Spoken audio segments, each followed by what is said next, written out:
Laimingi marškiniai. Viens pons, daug dvarų turėjęs, buvęs labai turtingas, bet jis vis sirgęs, rūpesčiais, nerimasčiais ir vis markatnas, sugnebęs, suškipęs. Daktarai jį gydė, nieko negelbėja. Viens pasakęs: pasiieškok marškinių, nuo žmogaus be rūpesčio įbūsi sveiks. Nu, tas pons siuntinėt savo tarnus pas kitus ponus, ar nerastų kur kokią be rūpesčio. Ne, nerada niekur iš jam lygių. Siuntė jis pas tokį poną, kad ras už jį dubultai daugiaus dvarų į turtų turi. Tas atsakęs: man rūp, kad aš da 3 daugiau da įgaučia.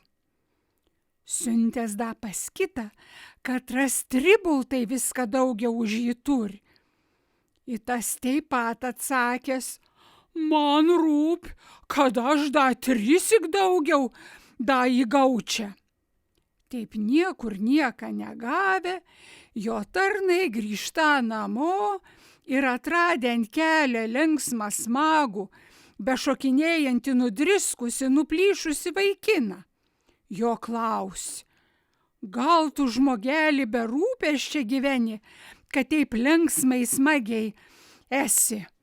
Tas atsakęs: oja, aš esu be rūpesčio. Kas man šiandien rūpės, bele esu sveiksi pavalgęs.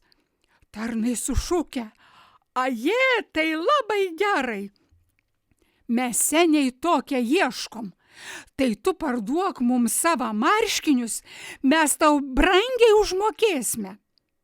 Atsisegiojęs vyrelis pasirodė ir pasisakė: tai kad aš marškinių neturiu, pliks. Šiaurės Lietuvos pasakos surinko Matas Lančiauskas.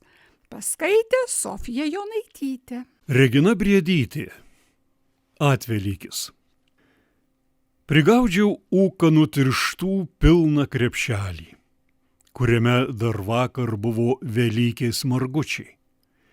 Kaip smagiai jie ridenosi loveliu nuo slenkščio, senelių gryčia duona ir sūriais prakvipusi, verbos šluotelė už Švento Jurgio paveikslo.